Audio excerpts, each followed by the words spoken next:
Welcome to new TV Telugu. PM Kisan Annadata Sukhibhava పథకం 2వ విడత నిధుల విడుదలకు రాష్ట్ర ప్రభుత్వం అన్ని ఏర్పాట్లు పూర్తి చేసింది. ఈ నెల 19వ తేదీన రాష్ట్ర వ్యాప్తంగా అర్హులైన రైతుల బ్యాంక్ ఖాతాల్లో నేరుగా నగదు జమ చేయనుంది. ఈ కార్యక్రమాన్ని ముఖ్యమంత్రి చంద్రబాబు లాంఛనంగా ప్రారంభించనున్నారు.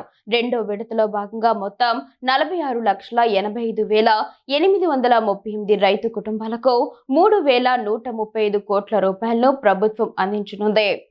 ఇందులో కేంద్ర ప్రభుత్వం వాటా 2,000 రూపాయలు, రాష్ట్ర ప్రభుత్వం వాటా 5,000 రూపాయలు కలిపి ప్రతి రైతు ఖాతాలో మొత్తం 7,000 రూపాయలు జమ కానున్నాయి. ఇప్పటికే ఆగస్టు నెలలో తొలి విడత కింద 3,174 కోట్ల రూపాయలు అందించగా రెండో విడతలో కలిపి మొత్తం 6,309.44 కోట్ల రూపాయలను రైతులకు అందజేసినట్లు అవుతుంది.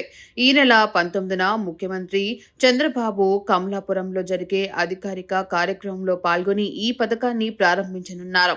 పుట్టపర్తి పర్యటన ముగించుకున్న అనంతరం ఆయన మధ్యాహ్నం కమలాపురం చేరుకుంటారు. ఈ కార్యక్రమాన్ని కేవలం నిధుల విడుదలకే పరిమితం చేయకుండా వ్యవసాయ రంగంలో ప్రభుత్వ ఆలోచనలను, భవిష్యత్ ప్రణాళికలను రైతులకు వివరించేలా నిర్వహించాలని సీఎం అధికారులను ఆదేశించారు. రాష్ట్ర వ్యాప్తంగా ఉన్న 10,000కు పైగా రైతు సేవా కేంద్రాల్లో ఈ కార్యక్రమాన్ని ప్రత్యక్ష ప్రసారం చేసేందుకు ఏర్పాట్లు చేస్తున్నారు.